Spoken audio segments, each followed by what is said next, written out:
Imagine um mundo onde a fé e a espiritualidade não estavam centradas em um único Deus, mas em uma vasta gama de divindades, espíritos e forças naturais que moldavam a vida cotidiana de civilizações inteiras.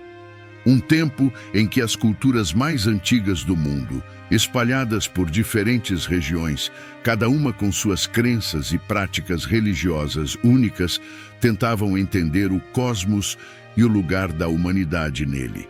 Como que essas civilizações se organizavam? Como tudo funcionava e como eles pensavam e tinham as suas crenças enraizadas diante de tantos deuses? Como era a sua fé e como viviam? Neste vídeo, faremos algo diferente a pedido de nossos inscritos. Em vez de focar em um único aspecto ou civilização, faremos um panorama geral das principais culturas que existiram antes da ascensão de Yahvé, o Deus que viria a transformar a história espiritual do mundo.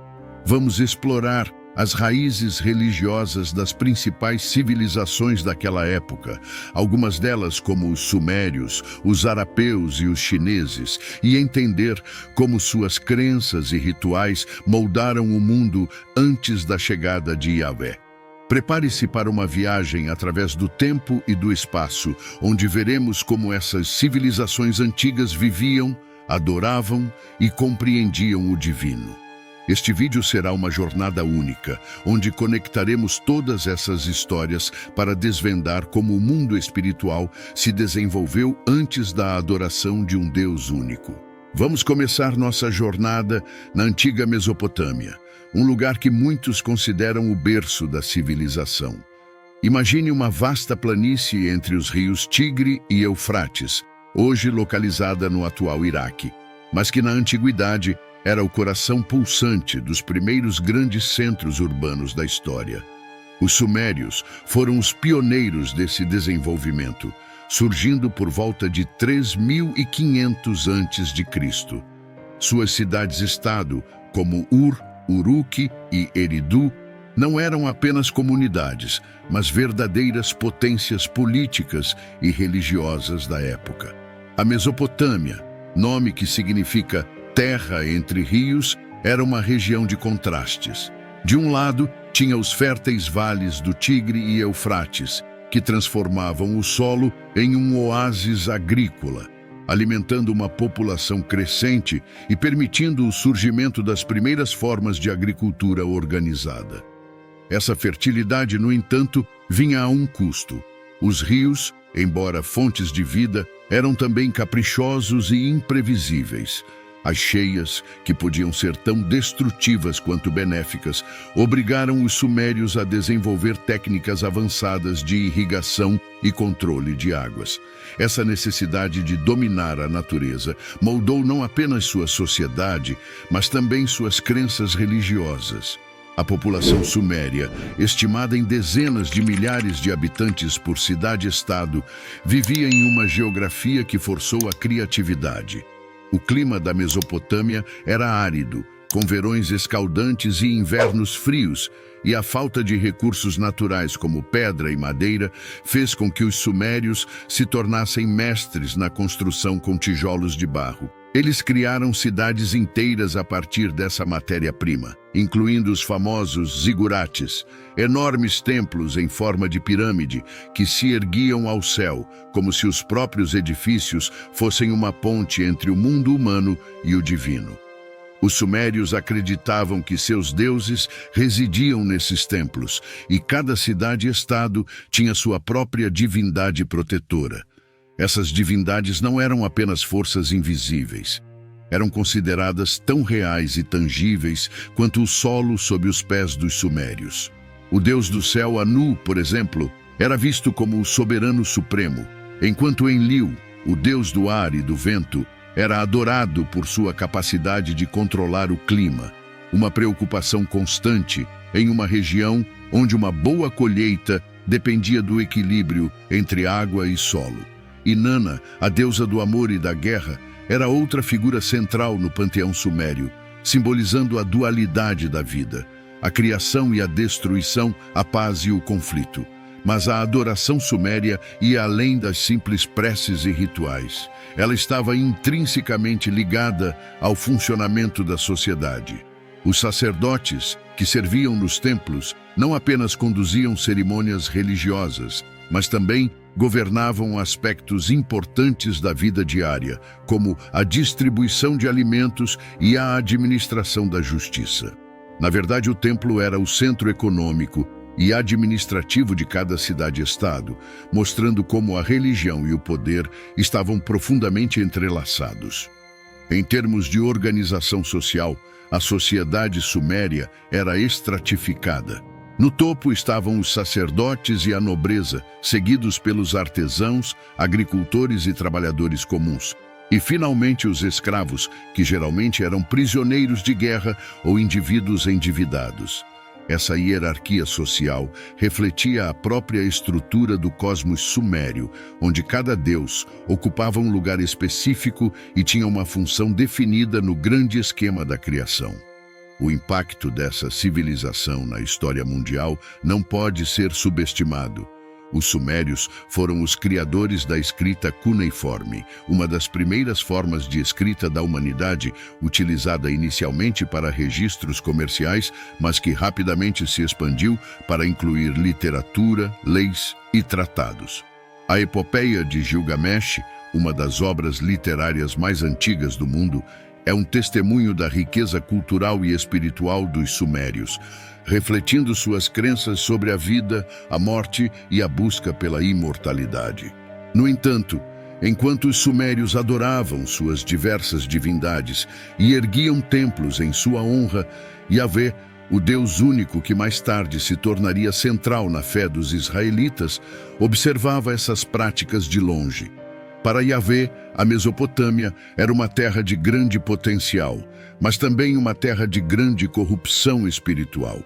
A diversidade de deuses e a forma como as divindades sumérias eram manipuladas em prol dos desejos humanos eram vistas como uma distorção da verdadeira natureza do divino.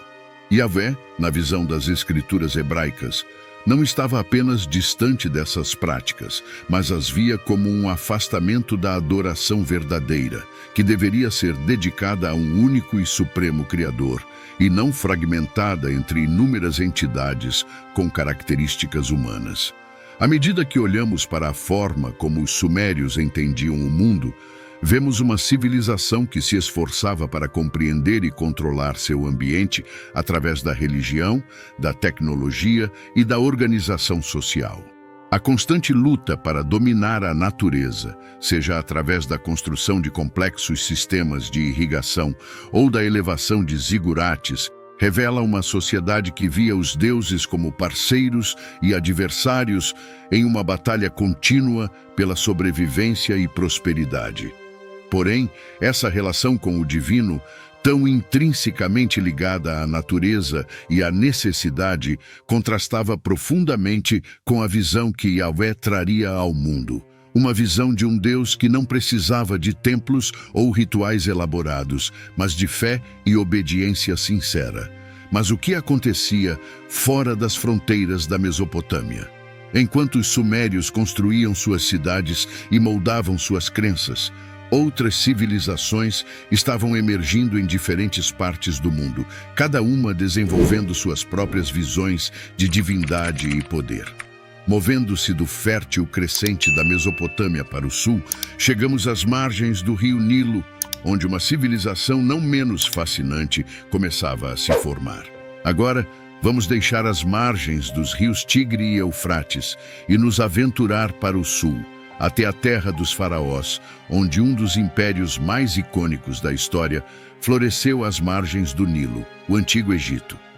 Imagine-se caminhando ao longo desse rio majestoso, que serpenteia por desertos áridos, transformando o ambiente ao seu redor em um oásis de vida.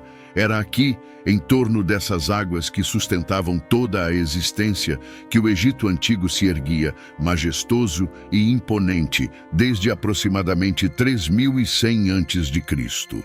O rio Nilo, o coração do Egito Antigo. O Egito Antigo foi, em muitos aspectos, um presente do Nilo. Este rio que atravessa o deserto do Saara era a artéria vital do país, sustentando uma das civilizações mais longevas e fascinantes da história. A geografia egípcia era marcada por um contraste impressionante. De um lado, as terras férteis do Vale do Nilo, onde a agricultura florescia. Do outro, o deserto implacável, que não apenas protegia o Egito de invasores, mas também moldava o caráter de seu povo. O clima egípcio, árido e quente, era ao mesmo tempo um desafio e uma bênção. Enquanto o deserto limitava a expansão das terras habitáveis, também preservava os monumentos e tumbas que os faraós construíram para garantir sua passagem para o além. As inundações anuais do Nilo, que ocorriam com uma regularidade quase religiosa, depositavam camadas de lodo fértil nas margens do rio, permitindo que os agricultores cultivassem trigo, cevada e outras colheitas essenciais. Este ciclo de cheia e semeadura era tão previsível e vital que a economia e a própria vida egípcia giravam em torno dele, sendo cuidadosamente monitorado e registrado pelos sacerdotes. A população e a estrutura social egípcia. A população do Egito Antigo era composta principalmente por agricultores, que viviam em pequenas aldeias ao longo do Nilo. Essas comunidades eram autossuficientes, mas estavam intrinsecamente ligadas a um sistema centralizado de governo, liderado pelo faraó. O faraó não era apenas o governante supremo. Ele era visto como uma divindade viva, o mediador entre os deuses e o povo. Sua autoridade era absoluta, e ele era responsável por garantir a harmonia entre o mundo humano e o divino. A sociedade egípcia era rigidamente hierárquica, com o faraó no topo, seguido pelos sacerdotes, nobres, escribas e oficiais do governo. Os artesãos, comerciantes e agricultores compunham a maior parte da população, enquanto os escravos, geralmente prisioneiros de guerra, formavam a base da pirâmide social. Cada classe tinha suas funções bem definidas e todos contribuíam para o funcionamento de uma civilização que era tanto um estado teocrático quanto um império expansivo. Os egípcios acreditavam firmemente na vida após a morte, o que influenciava todos os aspectos de sua cultura. Essa crença se refletia na construção de tumbas grandiosas, como as pirâmides de Gizé, e na prática da mumificação, que visava preservar o corpo para a eternidade. A morte não era vista como um fim, mas como uma transição para outra forma de existência, onde o falecido viveria em um reino governado por Osíris, o deus dos mortos e da ressurreição. Religião e panteão egípcio, a ordem do cosmos. O Egito Antigo tinha um dos panteões mais ricos e complexos da antiguidade, com deuses que personificavam forças naturais, conceitos abstratos e fenômenos celestes. Ra, o deus do sol, era o mais venerado de todos, simbolizando a luz, a criação e a ordem cósmica. Osíris, o deus dos mortos, era adorado como o juiz dos falecidos, enquanto Ísis, sua esposa, era a deusa da fertilidade e da magia, protetora das crianças e dos necessitados. O faraó, considerado uma encarnação viva de Horus, o deus falcão, reforçava a ligação direta entre a realeza e os deuses. A religião egípcia era, em sua essência, um sistema de crenças que buscava manter a Ma'at, ou seja, a ordem cósmica. Manter a Ma'at era a principal responsabilidade do faraó e da classe sacerdotal. Isso significava realizar rituais precisos, construir templos imponentes e garantir que os deuses fossem devidamente honrados. Qualquer desvio dessa ordem poderia trazer caos e destruição, tanto no mundo físico quanto no espiritual. Yahvé e o Egito Antigo. Observando o império dos faraós. Enquanto os egípcios erguiam seus templos e pirâmides, Yahvé, que mais tarde se tornaria o Deus único dos hebreus, observava o Egito de uma perspectiva muito particular. Nas escrituras que surgiriam séculos depois, Yahvé via o Egito como uma terra rica e poderosa, mas também como um lugar de opressão e idolatria. O Egito era um império que se via como autossuficiente, acreditando que sua ordem e prosperidade eram garantidas por seus deuses e pelo faraó divino. Contudo, Yahvé enxergava a confiança do Egito em seu panteão como uma forma de cegueira espiritual, uma rejeição à verdade de um Deus único e verdadeiro. O Egito, com toda a sua glória e poder, era, na visão de Yahvé, uma civilização destinada a ser um exemplo do que acontece quando uma nação se desvia do caminho do Deus Supremo. As riquezas, a sabedoria e a cultura do Egito, embora impressionantes, estavam fundamentadas em uma crença errônea na capacidade humana de controlar o cosmos através de rituais e edificações monumentais. Para Yahvé, o Egito era um lembrete de que o poder humano, por mais grandioso que fosse, era limitado e, no fim das contas, subordinado à vontade divina. Mas enquanto o Egito se expandia e consolidava seu poder nas margens do Nilo, outra civilização milenar estava florescendo, muito mais a leste, em uma terra igualmente fértil, mas envolta em mistério. O Vale do Indo, onde a civilização arapeia estabelecia suas próprias práticas espirituais e sociais. Agora, nossa jornada nos leva a um território misterioso e fascinante, onde uma das mais antigas civilizações urbanas da história floresceu: o Vale do Indo. Esta civilização, conhecida como os Arapeus, nome derivado de uma de suas principais cidades, Harappa, desenvolveu-se por volta de 2500 a.C., em uma vasta região que hoje abrange partes do Paquistão, noroeste da Índia e leste do Afeganistão. Embora menos famosa que as civilizações da Mesopotâmia e do Egito, os arapeus construíram uma sociedade complexa e altamente organizada, cujo legado continua a intrigar historiadores e arqueólogos até hoje. Geografia e clima. O Vale do Indo e seu ambiente. O Vale do Indo era uma região geograficamente diversa, marcada por vastas planícies aluviais, cercadas por montanhas ao norte e desertos ao oeste. O rio Indo, um dos maiores da Ásia, era a espinha dorsal da civilização arapeia, assim como o Nilo era para o Egito. Este rio, que nasce nas montanhas do Tibete e flui através do Paquistão até o Mar Arábico, era crucial para a agricultura e o sustento das cidades arapeias. O clima da região variava de subtropical a árido, dependendo da proximidade com o deserto ou das montanhas. As monções anuais traziam chuvas vitais, que junto com a neve derretida das montanhas alimentavam o rio Indo, garantindo colheitas abundantes nas margens férteis. No entanto, assim como nas outras grandes civilizações fluviais, a gestão da água era um desafio constante. A irrigação e o controle das cheias eram fundamentais para a sobrevivência das cidades. Cidades planejadas e população. O brilho da urbanização. Uma das características mais impressionantes da civilização do Vale do Indo era o planejamento urbano de suas cidades. Harappa e Mohenjo-Daro, duas das maiores cidades, exibiam um nível de organização que surpreende até hoje. As ruas eram retas e cruzavam-se em ângulos retos, formando uma grade precisa. As casas, construídas com tijolos padronizados, eram dispostas de maneira a maximizar a eficiência e a ventilação, muitas vezes com sistemas avançados de saneamento e abastecimento de água. Essas cidades não eram apenas aglomerados urbanos, eram verdadeiros centros de comércio e cultura, com uma população que pode ter alcançado dezenas de milhares de habitantes em seu auge. A sociedade arapeia parece ter sido igualitária em muitos aspectos, com pouca evidência de uma classe aristocrática dominante.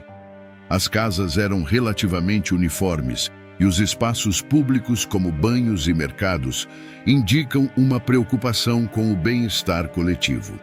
O comércio era uma atividade vital para os arapeus. A localização estratégica do Vale do Indo permitia o comércio com as civilizações da Mesopotâmia, do Golfo Pérsico e do norte da Índia. Produtos como cobre, pedras preciosas, marfim e cerâmica eram trocados em uma vasta rede de rotas comerciais, conectando os arapeus a uma economia global muito antes do conceito de globalização existir. Religião e espiritualidade, um enigma não decifrado.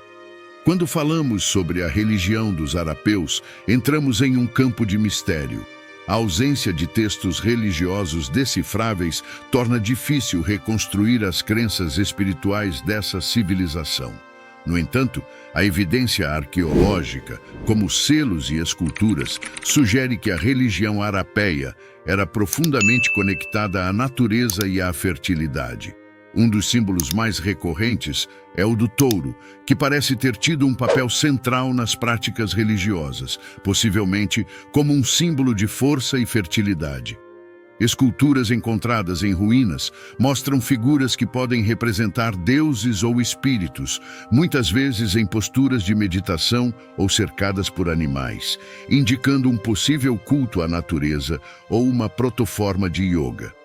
Além disso, a presença de grandes banhos públicos em locais como Mohenjo-Daro sugere que os rituais de purificação com água eram importantes para os arapeus, talvez como parte de práticas religiosas ou cerimoniais. Embora não possamos afirmar com certeza como os arapeus concebiam o divino, parece claro que eles tinham uma espiritualidade que honrava as forças naturais e que estava profundamente enraizada em sua vida diária. A ausência de grandes templos ou palácios sugere uma forma de religiosidade mais descentralizada, talvez focada em cultos domésticos ou comunitários. Yahvé e os arapeus, uma visão distante e desconhecida.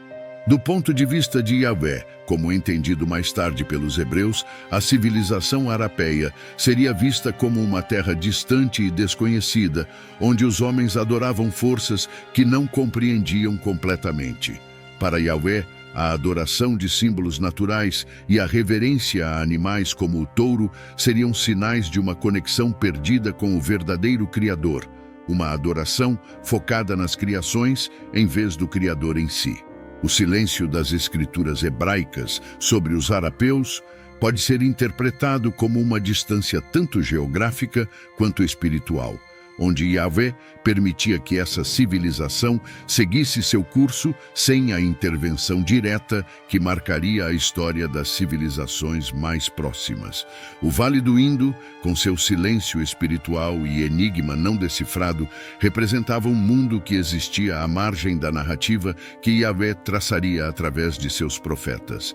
Essa civilização, com sua ordem urbana avançada e seus rituais misteriosos, era uma demonstração do potencial humano de organizar a sociedade e a espiritualidade de maneira independente, mas talvez também um exemplo de como essa independência espiritual poderia se perder em práticas que, na visão de Yahvé, desviavam do verdadeiro caminho. Mas enquanto os arapeus construíam suas cidades harmoniosas e misteriosas, outras civilizações estavam emergindo em terras distantes. Agora, deixamos as planícies do Indo e viajamos para o leste, onde, nas terras férteis e montanhosas da China, uma nova forma de adoração e sociedade estava se desenvolvendo nas primeiras dinastias da antiga civilização chinesa. Agora viajamos para o extremo leste, onde as antigas dinastias chinesas começavam a moldar uma das civilizações mais duradouras e influentes da história humana. A antiga China, que floresceu ao longo dos vales férteis dos rios Amarelo, Huanghe e Yangtze, foi o berço de uma cultura que reverenciava os ancestrais e os espíritos da natureza, criando uma visão de mundo que influenciaria não apenas sua própria sociedade, mas todo o leste asiático por milênios. Geografia e clima, os vales férteis e os desafios naturais. A antiga China desenvolveu-se em um território vasto e variado, que incluía desde as férteis planícies do norte até as montanhas imponentes e as florestas densas do sul. O Rio Amarelo, também conhecido como o berço da civilização chinesa, era o centro de desenvolvimento das primeiras dinastias, como a Xia, cerca de 2070, 1600 a.C., e a Shang, cerca de 1600, 1046 a.C. Este rio, com sua cor de lama rica em sedimentos, fornecia solos incrivelmente férteis, mas também trazia desafios como enchentes devastadoras que podiam destruir comunidades inteiras. A necessidade de controlar as águas do Rio Amarelo levou ao desenvolvimento de uma sociedade altamente organizada, onde a engenharia hidráulica e a cooperação comunitária eram essenciais. O clima variava drasticamente ao longo da vasta extensão do território chinês. No norte, onde se concentravam as primeiras civilizações, os invernos eram longos e rigorosos, enquanto os verões eram curtos e intensamente quentes. Essas variações climáticas exigiam uma agricultura adaptável e resistente, principalmente centrada no cultivo de grãos, como o milho e o trigo. Mais ao sul, nas regiões próximas ao rio Yangtze, as chuvas eram mais abundantes, permitindo o cultivo do arroz, que se tornaria um dos pilares da dieta chinesa e da economia agrícola. População e estrutura social. A ascensão de uma civilização. Durante o período das dinastias Xia e Shang, a população da antiga China estava em crescimento constante. Cidades começaram a surgir ao longo dos rios, servindo como centros administrativos, religiosos e comerciais. Ao contrário das sociedades sumérias ou egípcias, onde a cidade-estado ou o reino eram a unidade política predominante. A China antiga estava se organizando em dinastias centralizadas, onde o poder era concentrado nas mãos de um rei ou imperador que governava em nome dos deuses e dos ancestrais.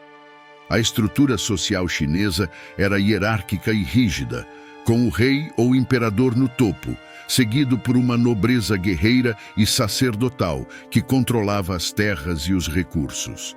Abaixo deles, havia uma vasta classe de camponeses que trabalhava nas terras, produzindo alimentos e bens que sustentavam o império. No entanto, mesmo os camponeses tinham um papel importante na sociedade, pois eram responsáveis pela manutenção dos rituais de adoração aos ancestrais, uma prática essencial para garantir a harmonia entre o mundo humano e o espiritual. Um dos aspectos mais distintivos da sociedade chinesa antiga era a reverência pelos ancestrais. Os chineses acreditavam que os espíritos dos mortos não apenas sobreviveriam após a morte, mas que continuariam a influenciar o destino dos vivos. Por isso, os ancestrais eram honrados com rituais elaborados e sacrifícios, e suas bênçãos eram consideradas essenciais para a prosperidade e a continuidade da família. Esta crença se refletia na estrutura familiar, onde a linhagem e a continuidade do nome da família eram de extrema importância. Religião e espiritualidade, a veneração dos ancestrais e os deuses da natureza. Na antiga China, a religião não era centralizada em torno de um único templo ou de uma divindade dominante, mas sim profundamente enraizada na vida diária e nos ciclos naturais. A adoração aos ancestrais era o núcleo da espiritualidade chinesa, mas ao lado disso, havia uma reverência pelos espíritos da natureza e pelos deuses que controlavam as forças do universo. Entre os deuses mais importantes estava Shangdi, o deus no alto, que era visto como o governante supremo do céu e o responsável pela ordem cósmica. Além de Shangdi, havia uma vasta gama de espíritos e deidades menores que presidiam sobre elementos naturais como rios, montanhas e florestas. Esses espíritos eram honrados através de rituais e sacrifícios, muitas vezes conduzidos por líderes locais ou membros da família, que buscavam a proteção e o favor desses poderes divinos para garantir boas colheitas, saúde e prosperidade.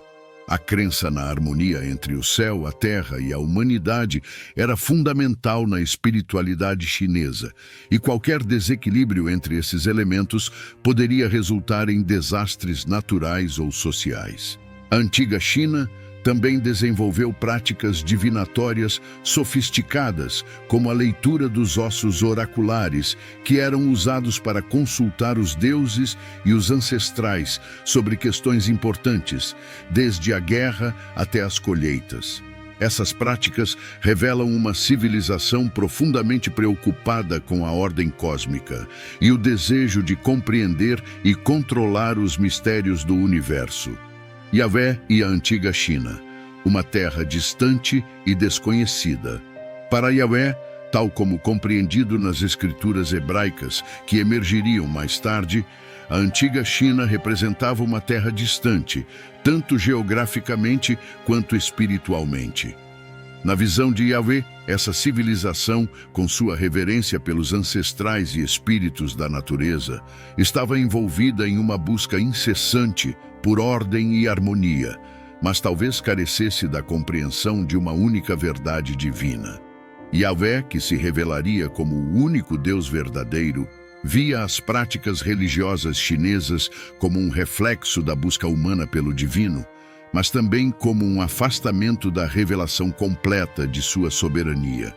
A antiga China, com sua adoração a Shangdi e seus rituais ancestrais, vivia em um equilíbrio complexo entre o humano e o espiritual, mas sem a clareza monoteísta que Yahvé traria ao mundo.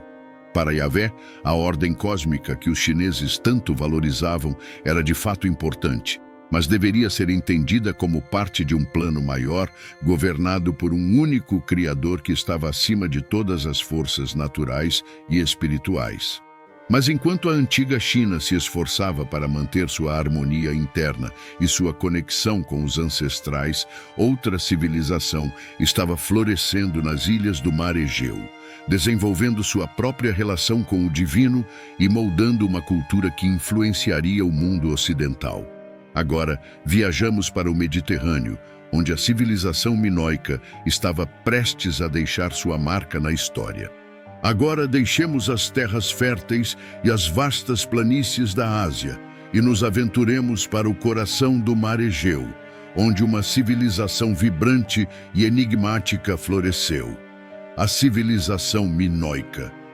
Situada na ilha de Creta, esta civilização, que prosperou entre aproximadamente 2700 e 1450 a.C., foi um dos primeiros grandes centros culturais da Europa, influenciando de maneira significativa o mundo grego e, por extensão, a cultura ocidental. Os minoicos construíram uma sociedade avançada, caracterizada por uma arquitetura impressionante, uma arte vibrante e uma religião profundamente conectada à natureza. Geografia e clima. A ilha de Creta, um centro de comércio e cultura creta, a maior das ilhas gregas, localiza-se no Mar Egeu, uma posição estratégica que permitia aos minoicos dominar as rotas comerciais entre o Egito, o Oriente Próximo e a Grécia continental. A geografia da ilha é variada, com montanhas que se elevam majestosas, planícies férteis e uma costa recortada por baías e portos naturais. Essa diversidade geográfica permitiu o desenvolvimento de uma economia agrícola sólida, complementada por um comércio marítimo robusto. O clima de Creta é tipicamente mediterrâneo, com verões quentes e secos e invernos suaves e úmidos. Esse clima favorecia o cultivo de oliveiras, videiras e cereais, que não apenas sustentavam a população local, mas também serviam como produtos de exportação. Os minoicos aproveitavam ao máximo os recursos naturais de sua ilha, criando um ambiente próspero que alimentava tanto o corpo quanto o espírito. População e organização social, uma sociedade avançada e artística. A civilização minoica era altamente organizada, com cidades bem planejadas como Knossos, Festo e Malha. Knossos, a maior delas, era o coração pulsante de Creta, abrigando o famoso Palácio de Knossos, um complexo arquitetônico que ainda hoje impressiona por sua escala e sofisticação. Este palácio não era apenas uma residência real. Ele funcionava como um centro administrativo, religioso e comercial, simbolizando o poder e a organização dos minoicos. Estima-se que a população de Creta, durante o auge da civilização minoica, era de cerca de 100 mil a 150 mil pessoas, distribuídas em várias cidades e vilas ao longo da ilha. A sociedade minoica era relativamente igualitária em comparação com outras civilizações contemporâneas. A evidência arqueológica sugere que as mulheres tinham um papel significativo na vida religiosa e social, o que pode ser visto nas representações artísticas que as mostram em posições de destaque. Os minoicos eram conhecidos por sua arte vibrante, que se manifestava em afrescos, cerâmicas e esculturas. Suas obras frequentemente retratavam cenas da vida cotidiana, da natureza e da religião, revelando uma sociedade que celebrava a beleza e a vitalidade do mundo ao seu redor. Essa expressão artística, junto com suas inovações arquitetônicas, como os complexos palácios com sistemas avançados de esgoto e ventilação, aponta para uma civilização que estava à frente de seu tempo em muitos aspectos: religião e espiritualidade, a adoração da natureza e o culto ao touro. A religião minoica era profundamente enraizada na natureza, com uma ênfase particular no culto à fertilidade e na veneração de deidades femininas. A grande deusa, frequentemente associada à fertilidade, à terra e aos ciclos naturais, era a figura central do panteão minoico. Esta divindade era reverenciada como a mãe de toda a vida, uma personificação da terra fértil de Creta que dava sustento e prosperidade ao seu povo. Além da grande deusa, o culto ao touro era uma característica marcante da religião minoica. O touro, símbolo de força e virilidade, estava associado a rituais e mitos, o mais famoso dos quais é o mito do Minotauro, uma criatura metade homem, metade touro, que supostamente habitava o labirinto sob o palácio de Knossos. Os minoicos realizavam rituais de salto de touro, onde jovens, tanto homens quanto mulheres, realizavam acrobacias sobre o dorso de touros, em uma cerimônia que parece ter sido tanto religiosa quanto esportiva. Os templos minoicos eram muitas vezes simples santuários ao ar livre, localizados em montanhas ou cavernas, reforçando a conexão espiritual com a natureza. Esses espaços eram utilizados para rituais que incluíam sacrifícios animais, oferendas de alimentos e outros itens preciosos, destinados a assegurar a fertilidade da terra e a proteção da comunidade. Yahvé e os minoicos, uma visão de harmonia e desvio. Para Yahvé, como seria compreendido mais tarde pelos profetas hebreus, a civilização minoica representaria uma sociedade que, embora profundamente conectada à natureza, falhava em reconhecer a fonte última de toda a criação. A ênfase dos minoicos na adoração de deidades femininas e animais como o touro poderia ser vista por Yahvé como uma forma de idolatria, onde a criação era adorada em detrimento do Criador. A reverência à grande deusa, à terra e ao touro indicava uma civilização que via a divindade em cada elemento da natureza, mas que na visão de Yahvé havia se afastado da verdade monoteísta. Yahvé poderia enxergar a religião minoica como uma expressão da busca humana por compreensão e conexão com o mundo ao seu redor, mas também como um desvio da adoração que deveria ser direcionada ao único Deus verdadeiro. A harmonia que os minoicos buscavam através de seus rituais e crenças, centrada na fertilidade e na natureza, era apenas uma sombra do relacionamento mais profundo e pessoal que Yahvé ofereceria mais tarde através de sua revelação aos israelitas. E enquanto os minoicos realizavam seus rituais em honra à grande deusa e ao touro, uma outra civilização estava florescendo na Anatólia, desenvolvendo sua própria mitologia e religião. Atravessando o mar Egeu e avançando para o norte, chegamos à terra dos Hititas, onde novos deuses, tempestades e o sol dominavam o horizonte espiritual. Deixando para trás as ilhas ensolaradas do mar Egeu e suas complexas religiões, atravessamos o mar E chegamos à vasta e diversificada terra da Anatólia, onde uma nova e poderosa civilização estava se consolidando. Os hititas. Este povo, que floresceu entre aproximadamente 1600 e 1200 a.C., criou um império que se estendia por grande parte do que hoje é a Turquia, alcançando partes da Síria e do Líbano.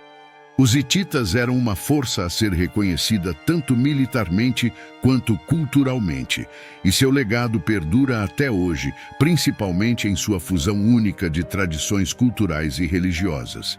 Geografia e clima, as terras montanhosas da Anatólia. A geografia da Anatólia era tão variada quanto sua cultura. Esta península, cercada pelo Mar Negro ao norte, o Mar Egeu ao oeste e o Mar Mediterrâneo ao sul, é uma região montanhosa com planaltos elevados, vales profundos e rios que serpenteiam por entre as cadeias de montanhas.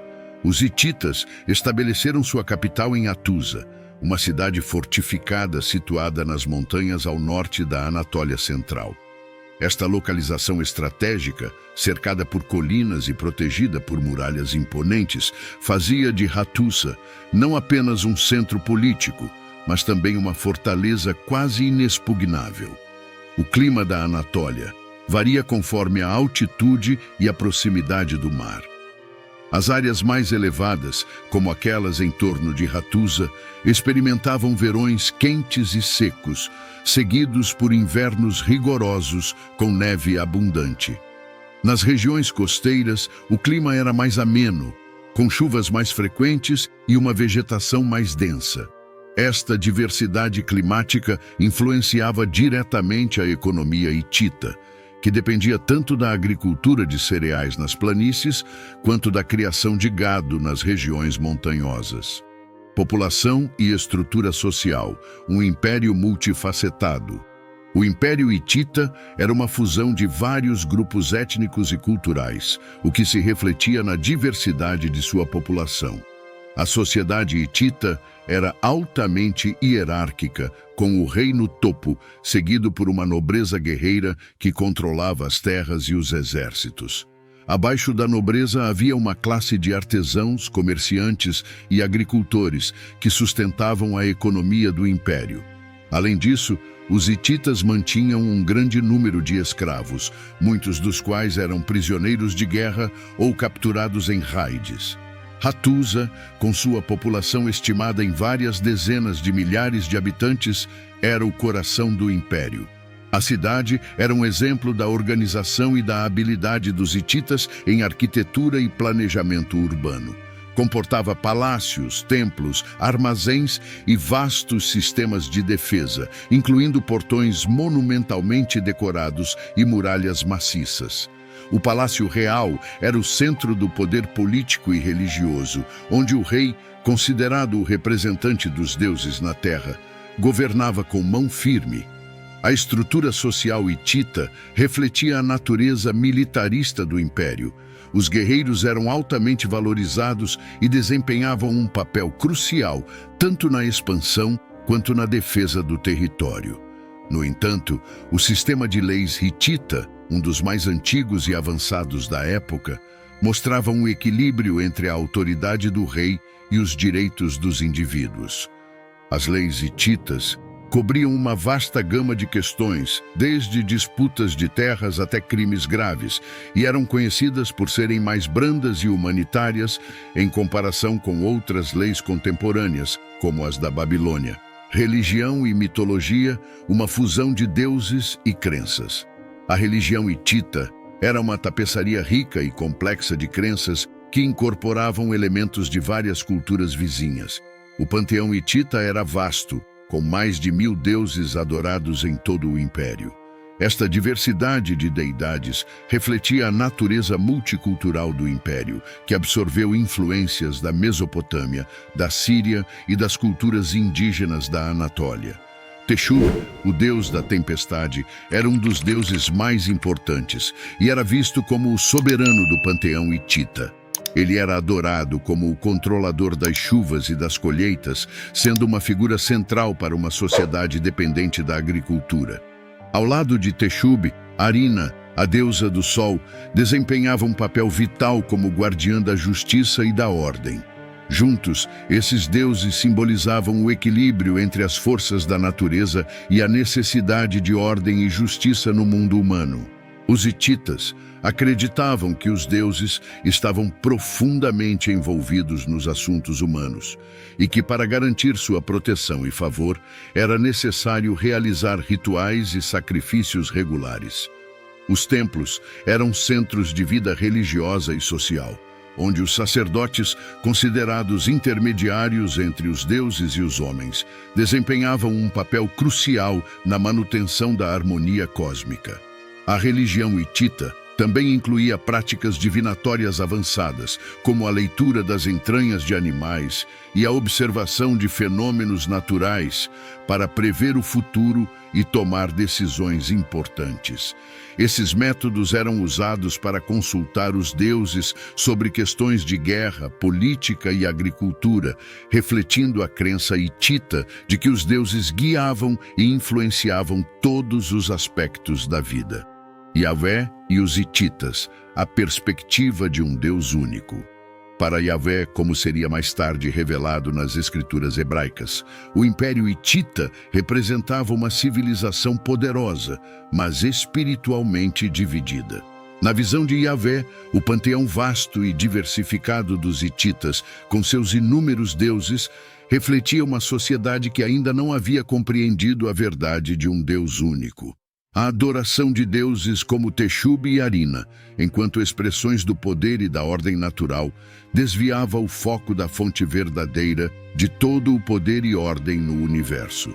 Yahvé via o Império Hitita como um exemplo da complexidade e da falibilidade da religião politeísta.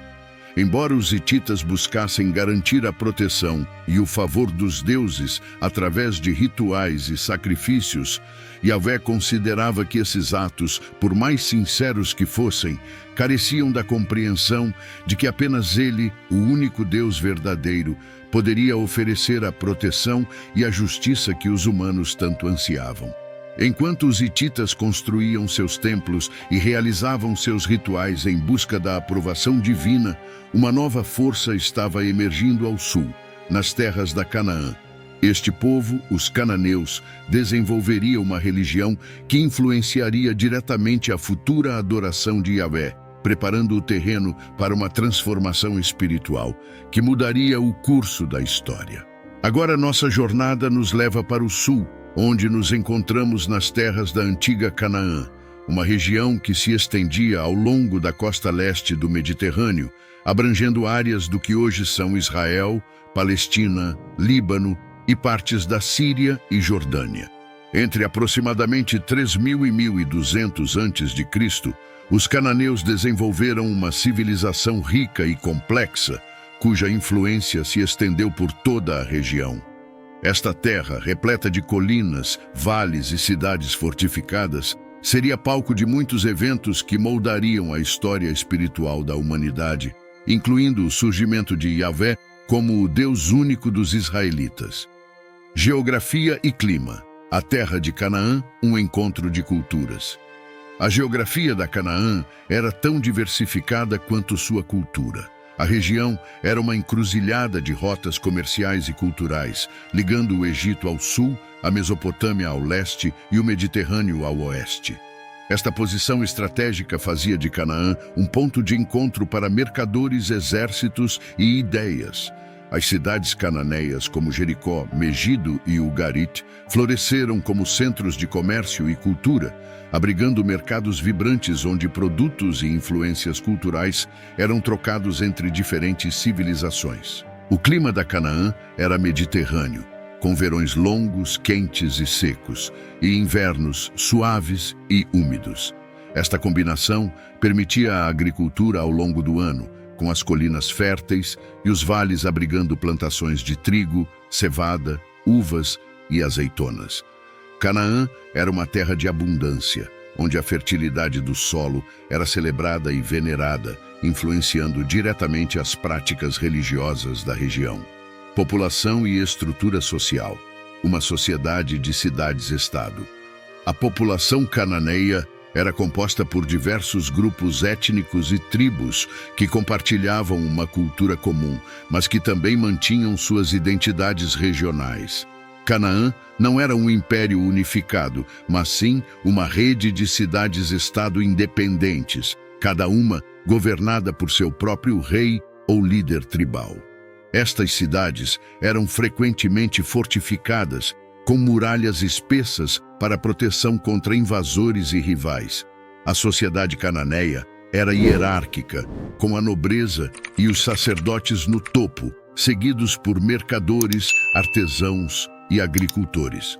Os escravos também faziam parte da estrutura social, geralmente prisioneiros de guerra ou indivíduos endividados.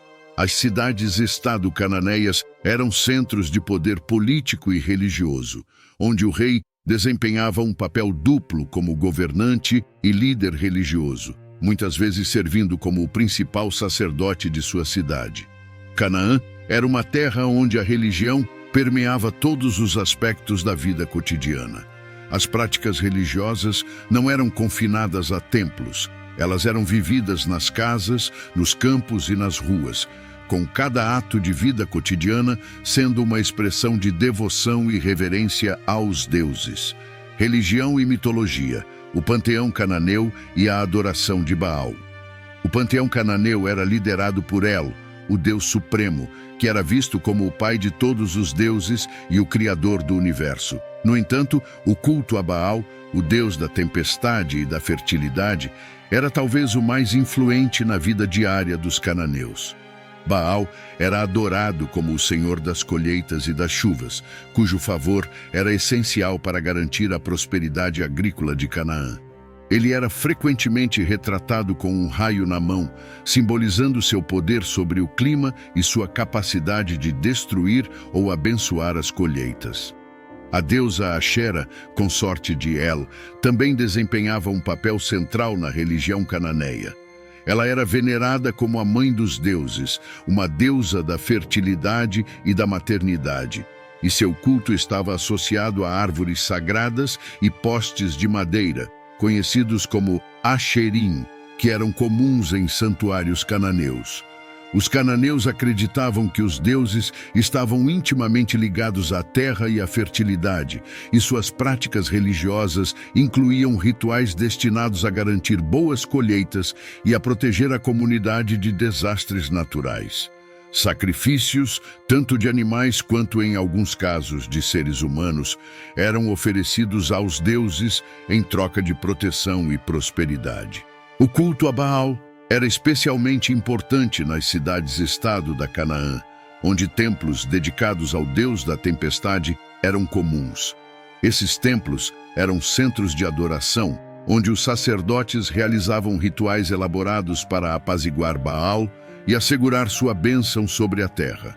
O ciclo natural de morte e renascimento, representado pelas estações do ano, era central na mitologia cananeia, com Baal frequentemente retratado como um deus que morre e renasce, simbolizando a renovação da vida após a seca e a colheita. Yahvé e os cananeus. A confrontação com o politeísmo. Para Yahvé, tal como ele se revelaria mais tarde aos israelitas, a religião cananeia era o exemplo mais próximo e influente de práticas espirituais que estavam em desacordo com a adoração de um Deus único. Canaã, sendo uma terra de abundância e fertilidade, era vista por Yahvé como um lugar onde a adoração ao Criador verdadeiro deveria substituir os cultos politeístas que dominavam a região. O culto a Baal, em particular, seria o principal rival da adoração a Yahvé, especialmente quando os israelitas começassem a se estabelecer na terra de Canaã. Na visão de Yahvé, os cananeus, com sua devoção a múltiplos deuses e a realização de sacrifícios sangrentos, estavam afastados da verdade divina. A ênfase dos cananeus na fertilidade e na adoração de deuses naturais como Baal era vista como uma distorção da verdadeira natureza do divino, onde o poder e a criação eram atribuídos a entidades menores, em vez de ao único Criador. Para Yahvé, A terra de Canaã não era apenas uma terra de promessa física, mas também espiritual. Um lugar onde o monoteísmo deveria suplantar o politeísmo e onde a adoração verdadeira deveria prevalecer. E assim, enquanto os cananeus continuavam a realizar seus rituais em honra a Baal e a Xerá, a história estava se preparando para uma nova era, onde Yahvé se revelaria de maneira mais completa e transformaria a adoração em Canaã. Mas antes que essa transformação pudesse ocorrer, muitas batalhas, tanto físicas quanto espirituais, teriam que ser travadas. Agora que viajamos por estas antigas civilizações, desde os sumérios até os cananeus, vimos como cada uma delas construiu seu mundo em torno de diferentes visões do divino, muitas vezes centradas na natureza, na fertilidade e nos elementos que podiam ser vistos e sentidos.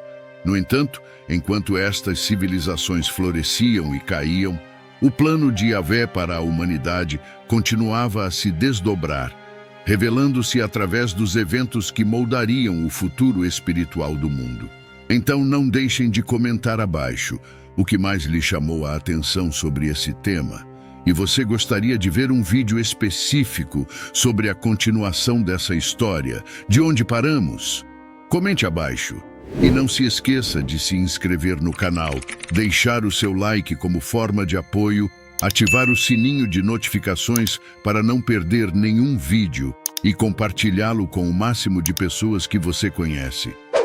Muito obrigado por ter chegado até aqui, somos gratos pela sua presença conosco. Fique com Deus e até a próxima.